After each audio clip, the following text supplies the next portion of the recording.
Hello, I'm Tracey. And I'm Travis. We're two Americans who just moved with our miniature husky, Tabasco, from our home in Texas to the city of Leiden, the Netherlands. We're not quite sure what the future holds for us, but we're excited to share our journey with you.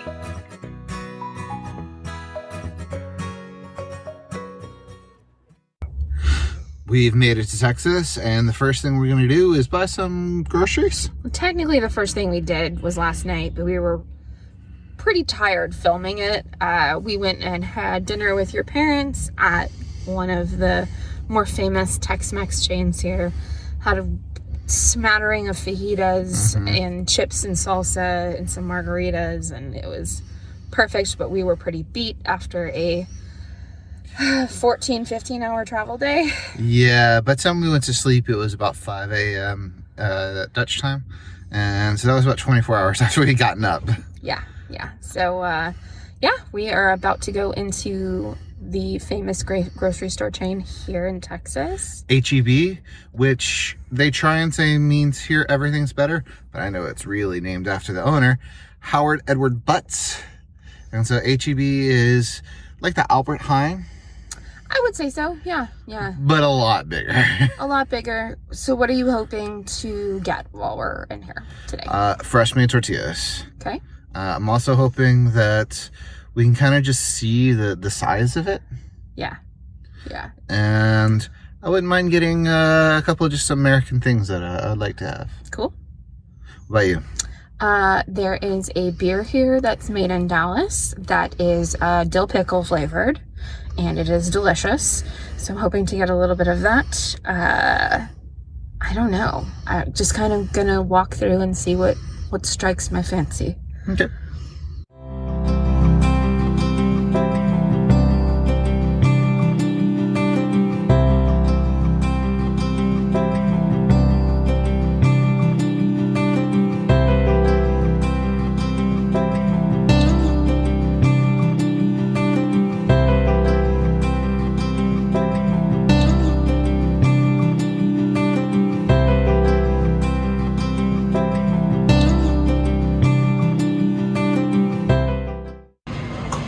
This is all just barbecue sauce.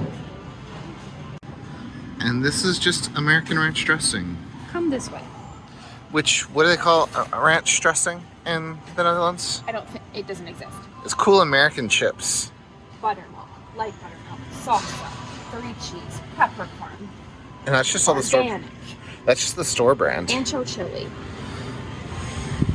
I'm so overwhelmed. We have Olive Garden Parmesan Ranch. Really? Oh, yeah. It's not even a good restaurant. No, it's not. This is all ice cream. Oh, excuse me, there's one case of gelato. Even over here, there's popsicles, ice cream sandwiches. Holy cow. No, it just goes on this way too. It's probably one of the weirdest things to me when I came into the Netherlands is the fact that eggs aren't refrigerated. Here, this is what our egg situation looks like. All kept in the cold chamber. What a terrible ripoff. $12 for that? I could get like 2 dozen flowers for that much. We are done at H-E-B and got a lot of things we've been missing over the last 6 months. Anything you're really excited about having? I'm really excited about the butter tortillas. Butter flavored tortillas. I was able to get my pickle beer and got a bunch of other little treats to carry us through. We are headed up to Travis's family's farmhouse. We're headed up to the country for a few days just to kind of relax and chill out, and we're going to see some family while we're up there, and we can't wait to show you a little bit about kind of how we live up there. We're here at one of my favorite places in the world. This is my family's farmhouse, which is located in East Texas, about an hour outside of Houston, and we're here to unwind. Relax, just soak up some of this energy that's here, and feel at peace. Got to see some family yesterday, including some of the kiddos. That was really fun. And we were able to get some stuff up here, some treats and some foods and things like that we got to try. Had an epic night of sleep. Oh yeah. I don't know why, but I think the bed just sleeps better here. Yeah. So we're going to take you around a little bit around this pond that's here. So we have a nice pond that was filled in by my grandfather or great-grandfather, and my parents have been keeping it up and making it look beautiful. So we're going to walk around this and tell you a little bit about some of our memories up here. Let's take a little stroll around.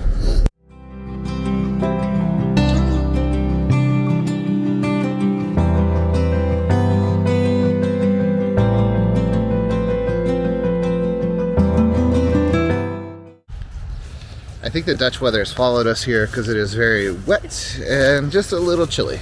A little rainy too. Yeah, but it feels good being out here, and it's definitely not as cold as it was in Leiden when we left. This is a really special place for me because this has been around in the family for at least 100 years, and we've been able to come up here. We came here a lot during the pandemic, and it's really been just a special place for Tracey and I to come retreat to. Yeah, normally we would have Tabasco with us. He really loves it up here too.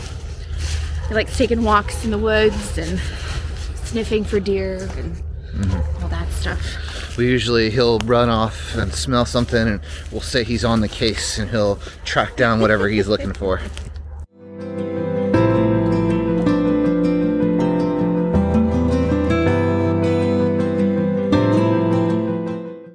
I remember being a kid and running through these woods, playing hide and seek with some of the neighbors that were here, and just really getting to treat this as kind of a playground of sorts. And my grandparents would, make my grandmother especially would make these amazing pies and desserts, and we would just use this as in the same way that we do now, as a place to come and reset.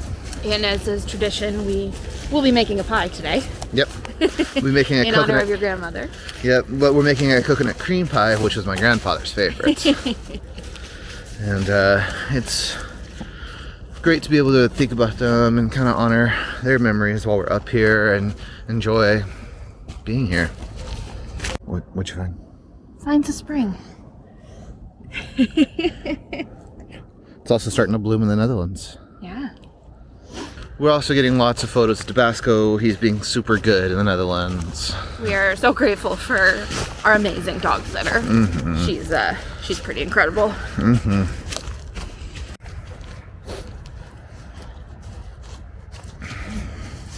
So, Tracey and I have talked a little bit in the past, well, quite a bit in the past, about our desire to have a family, and a few years ago we got closer. Tracey was pregnant for a little bit, and we had a miscarriage, unfortunately, and it was really rough, and we wanted to honor that memory and that thought of what happened and try and have a place for it, so we ended up planting this tree here.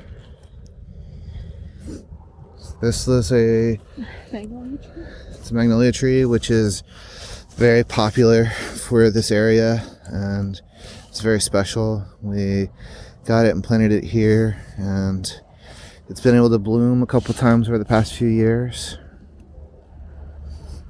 and it's meant to symbolize our loss and that life will spring. Right now it is still pretty cool here, so the tree is not as blooming yet, as we'll see it a little bit later in the season, but it's... Your parents are really good about sending us photos, and it's a really nice way to keep memory alive. Hopefully, like that tree blooming soon, we'll be able to continue on our journey towards a family soon.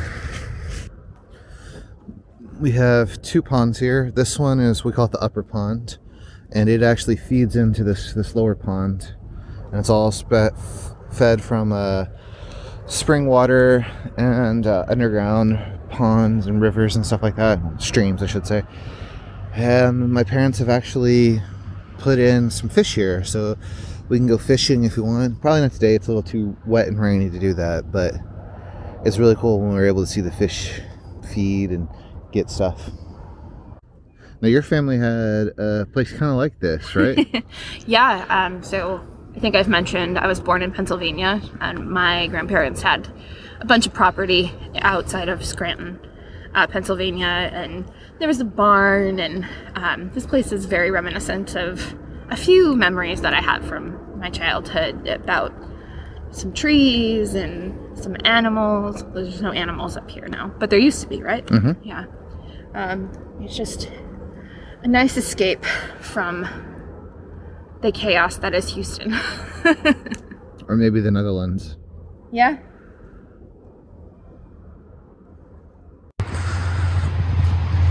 We don't feed the fishies. This is my favorite activity.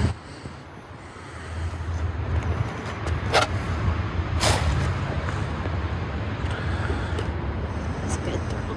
Let's get there.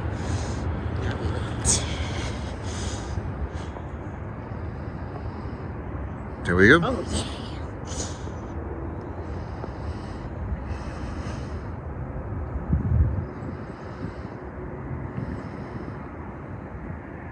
Let's see him, yeah.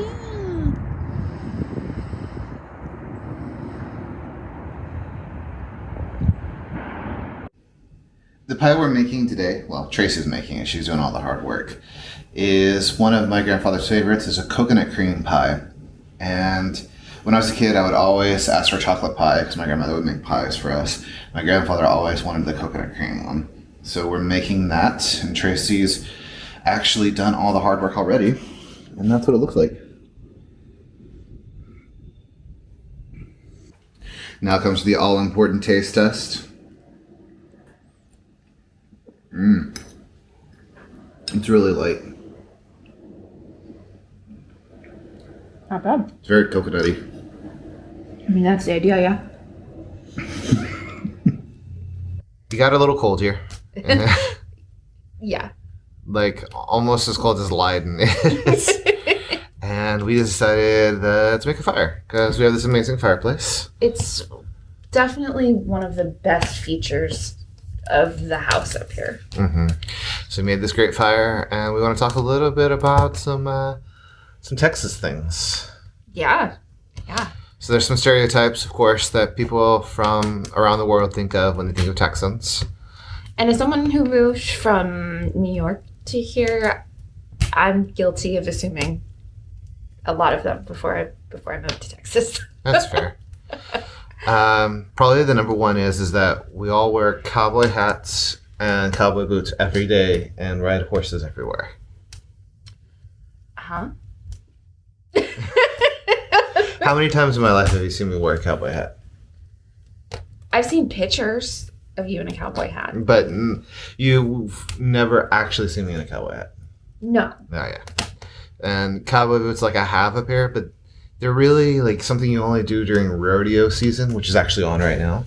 And it's not something that's a daily occurrence. I know some people who do, that are in ranch life and things like that actually have a need to, but it's, for most people, it's not like that. Yeah. What about the horses? We don't have horses. I've never owned a horse. I've never been that person. I know people who do. And in our old neighborhood, we would sometimes... I was waiting for that. In our old neighborhood, we would sometimes see people ride horses around. More frequently than you would think. Like once a week or so, they would ride them. I mean, that's a lot. And I've definitely seen like somebody ride a horse down Main Street in Houston in the middle, like 10 o'clock at night. But really, again, it's not like I'm driving down the freeway and traffic is backed up because somebody decided to take their horse to work. It's not that type of environment. Okay. Except for when the rodeo is going on. And the trail riders? The trail riders do block the freeway because they're riding the horse. That's only like one day a year. So we backtracked on all of these. The next one is Texans only listen to country music. And that's not true at all. No?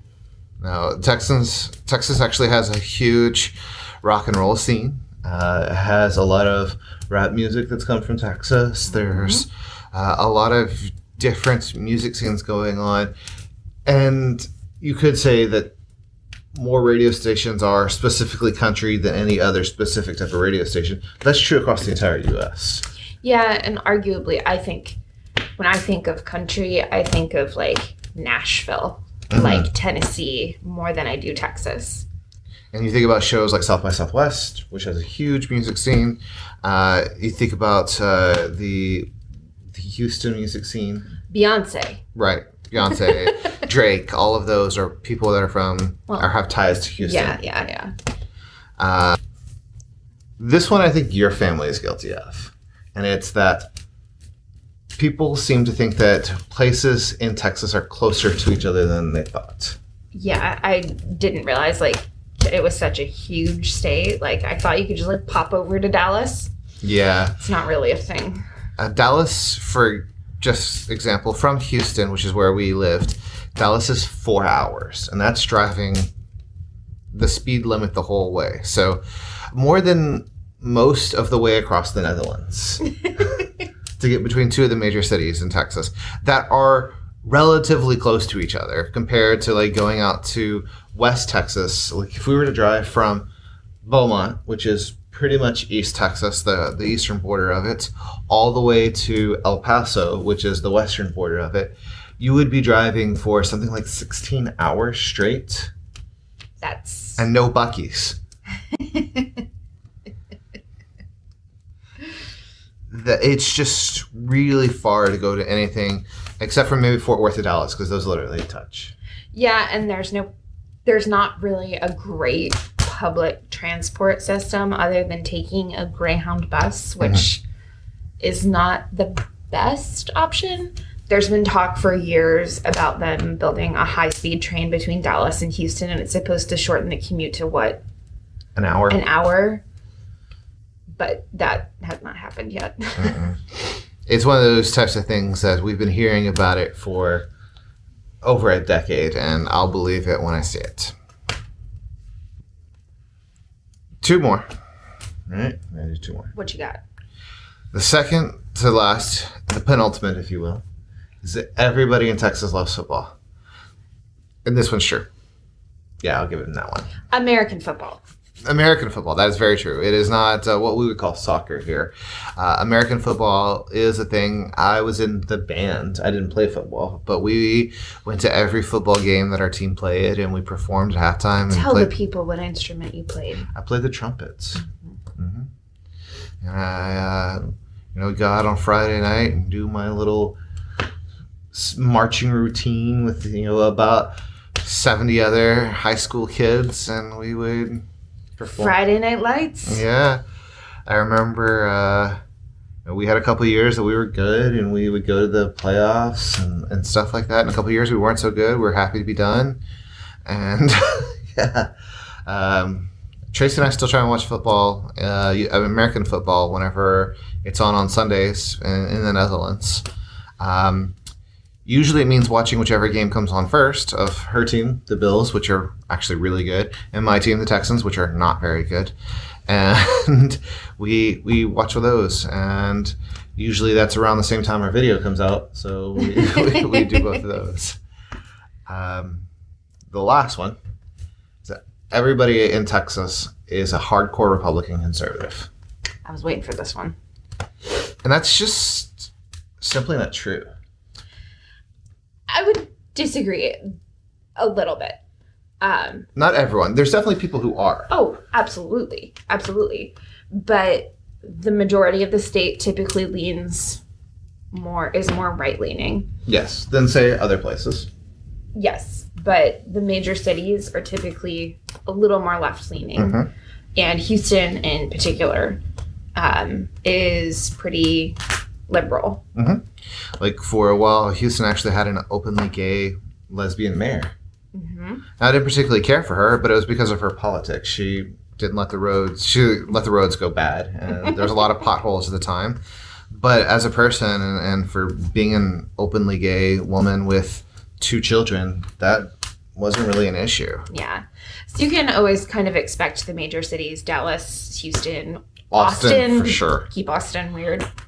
San Antonio, even El Paso are typically a little bit more left leaning, whereas the smaller cities, more rural towns are typically more right leaning. I mean, you have to think about it. There's more people in Harris County, which is where Houston is, than in most of the states in the U.S. So it really is its own little ecosystem there. Yeah, and where we lived was really incredibly diverse in terms of population. There's a very large Vietnamese population in Houston. Obviously, with proximity to Mexico, there's a lot of the Latinx population that shows up in Texas. There's a lot of Koreans there as well. One of our favorite restaurants in Houston's a Korean place. Yeah. And so it's really a melting pot for sure. And actually, Anthony Bourdain, a famous food writer from the U.S., he recently, before he passed, he had gone to Texas and saw a lot of the Indian population that had come over and was really growing. In fact, where I worked at when I was still here, almost everyone on my team was Indian, from India within the past 20 years. Yeah. So first generation to be here in America. And we would go to restaurants. They would tell us where the good place to go, and we would go and have amazing food, which leads me to the bonus one. Oh. Texas food is just Tex-Mex and barbecue. And chicken fried steak? That's just Southern.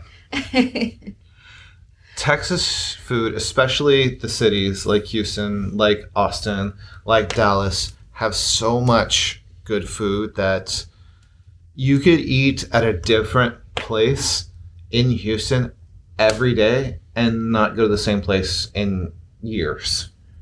Yeah. And have completely different food every day of the week. You could have pho one day, the next day you could go to a Cajun place. You could get that Tex-Mex if you wanted it. You could go and have yourself some Puerto Rican food. All the things that you could possibly want in different food cultures. There's something represented there. What is the dish of Texas? Queso? Oh, I would have to say brisket barbecue. Okay. All right. That's probably the dish of Texas, which I've made at home before. It was really good. In Leiden, no less. We managed to get some brisket from our local butcher, and I kind of rigged it up together to make a little smoker, and it tasted pretty good. That being said, tomorrow we're going to a really good barbecue place. I'm excited about it. We just wanted to share a little peek at our previous life in Texas. Got a couple videos coming out here. It's definitely a little bit of reverse culture shock over the last couple days. And I think part of that is we're still very delirious from the time change. 7-hour time change, yeah. But being away from the life that we knew for 6 months is kind of strange to be back in. It is nice being able to watch television when it actually airs. That's true. But like you were even saying, the novelty of driving a car has already worn off. But we're enjoying our time up here. We're going to see some friends tomorrow and the next day and continue to eat. Surprise, surprise. And we'll be taking you along with us. So thank you so much for watching. We appreciate you so much. Please like, comment, subscribe, all those things. They make us happy. And have a good day. Bye from Texas.